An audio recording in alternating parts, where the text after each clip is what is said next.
Hello everyone, Taylorson here and welcome to stage 4 of our Tour de France playthrough on the Tour de France 2026 game. Now if you've missed any of the stages, I leave a card at the top of my videos each stage, so if you've missed one, you can catch up via the playlist link above. But without further ado, let's get into the stage. We're not in the yellow jersey, but we're only 1 second behind Tadej Pogacar. Remco Evenepoel sits 23 seconds behind us, with Jonas Vingegaard 34 seconds behind Juan Ayuso in second. Can we take some time on those guys today? I doubt it, because we've got 190 kilometers of rolling terrain ahead of us, finishing in Foix, and it's not quite a sprinter's stage. Some of the purer sprinters could get dropped on that final Category 1 climb. It could be a breakaway day, or it could be a day for the hilly sprinters. So perhaps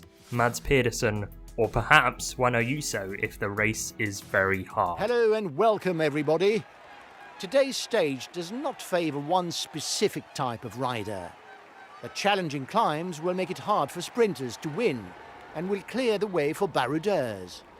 But with the last summit being so far from the finish line, there's a chance that the riders will come back together and we'll see a bunched finish.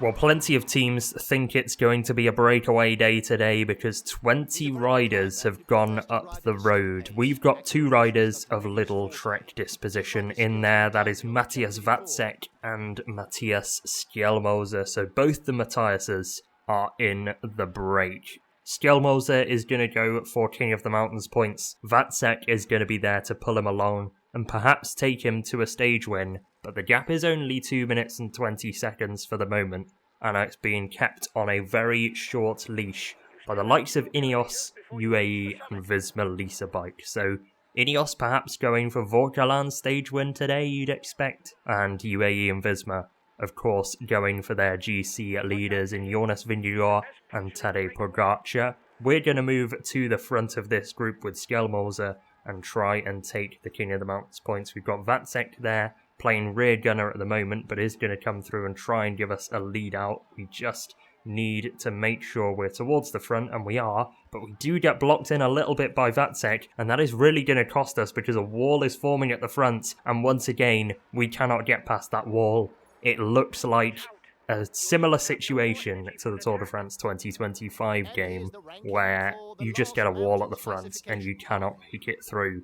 So, lesson learned, we're going to have to try and take this one up from the front next time.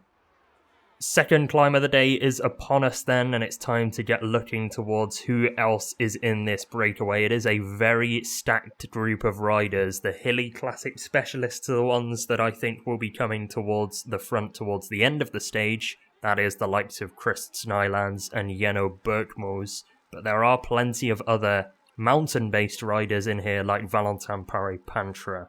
Luke Plapp, at just over a minute down, is the closest in the general classification, so he could be moving into the yellow jersey. But once again, this gap is not big to begin with, and we are approaching the first third of the stage being completed, but we are ready to go for the second climb of the day. And once again, we're going to have to be towards the front. We are getting blocked in slightly again. We're going to have to find a way through here and just go, which we have done. We've found a way to slither through the peloton, but we are going to run out of energy early. It's going to be who has more energy than us, and it's a move on the left-hand side from Chris Snylands that takes the mountain points there. So we still don't pick up any mountains points, despite going for 2 different strategies. This is slightly concerning for Skjelmose, but I believe if we keep just chipping away at it, we will get something.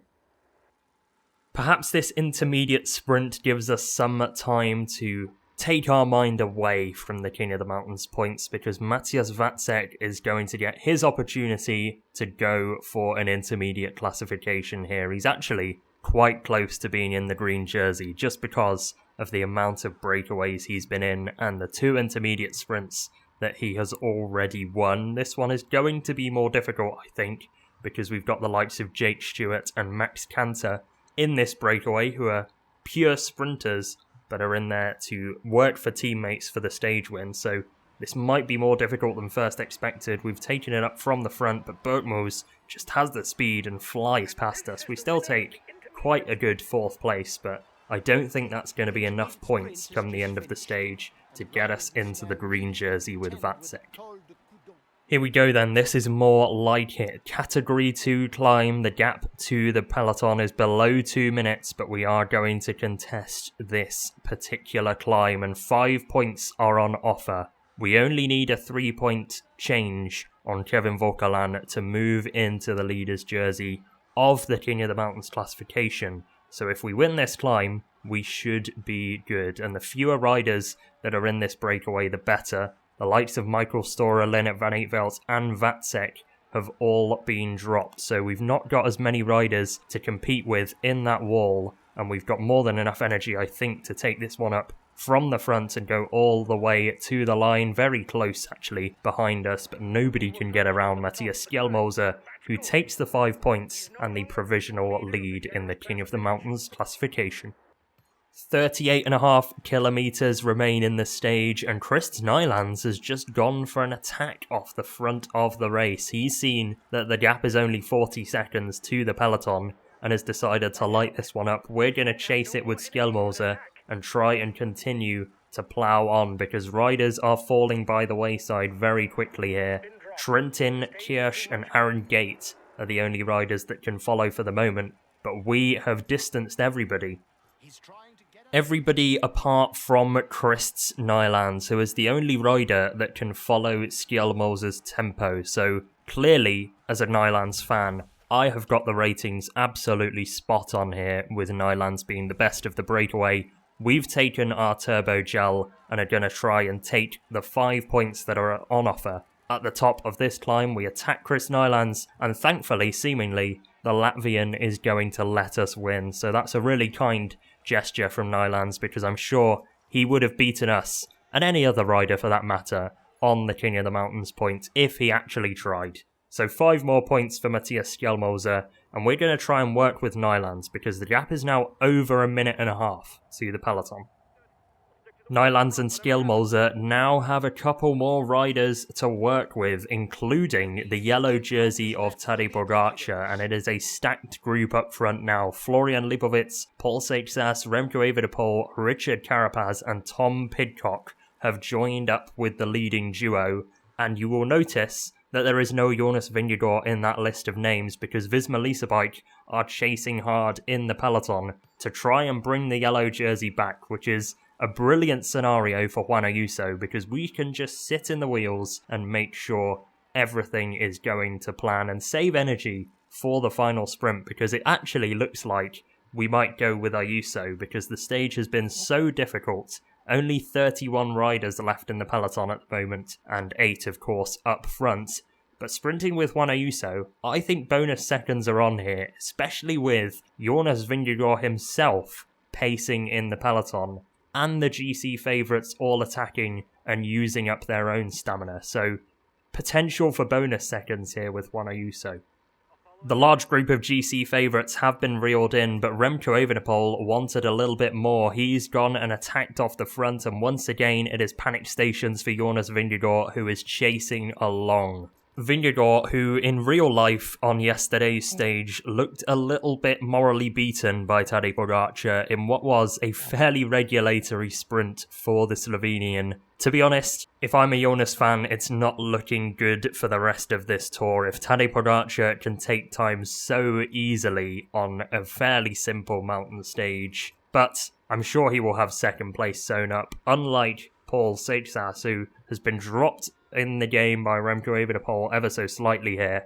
He was up front with the Belgian and working together with him, but Remco has had enough. He's said goodbye and is off on his own at the front. This could actually be a surprise stage win for Remco Evenepoel, because his flat stats are absurd. We've got an absolute diesel engine at the front of the race, but the diesel engine is running out of fuel. Remco Evenepoel gets reeled in by the peloton, and now Juan Ayuso in the white jersey has come to the front. Right place, right time for the Spaniard, and he's got Tom Skujins trying to lead him out, but at the moment Skujins is almost pulling away and doing a reverse lead out for the moment. He's got to rely on other teams to chase him down, and Juan Ayuso has used the draft and tried to slingshot himself towards the finish. Van der Poel comes up his inside and looks like he's going to take the stage win because Kwiatkowski cannot get to him. Mathieu van der Poel wins the stage. Juan Ayuso takes 6 bonus seconds in second, and all of a sudden, the Spaniard will now be in the yellow jersey with Michał Kwiatkowski rounding out the podium on the stage.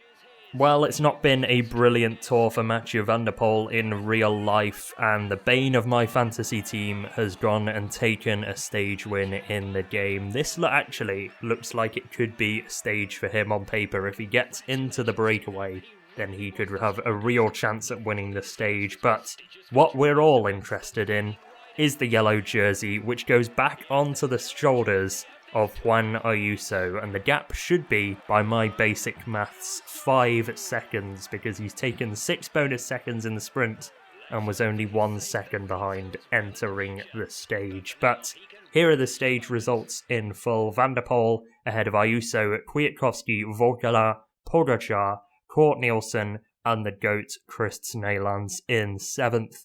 None of the big GC favourites lost time, but Juan Ayuso gained 6 seconds on everybody else, which means in the yellow jersey, Juan Ayuso now leads by 5 seconds from Tadej Pogacar in second, 29 to Remco in third, Vingegaard fourth at 40 seconds, and Seixas rounding out the top 5 on 1 minute and 15 seconds. Matthias Skjelmose moves back into the lead of the King of the Mountains classification, 7 points ahead of Kevin Vauquelin, so we'll hold that tomorrow guaranteed. Matthias Vacek only missed out on the points jersey by 1 point to Matthew Riccatello, who still holds green entering the first sprint stage. But that will be in the next episode. Hope you enjoyed this one. Leave a like if you did, and subscribe to the channel if you are new. Stay safe, enjoy yourselves, and goodbye.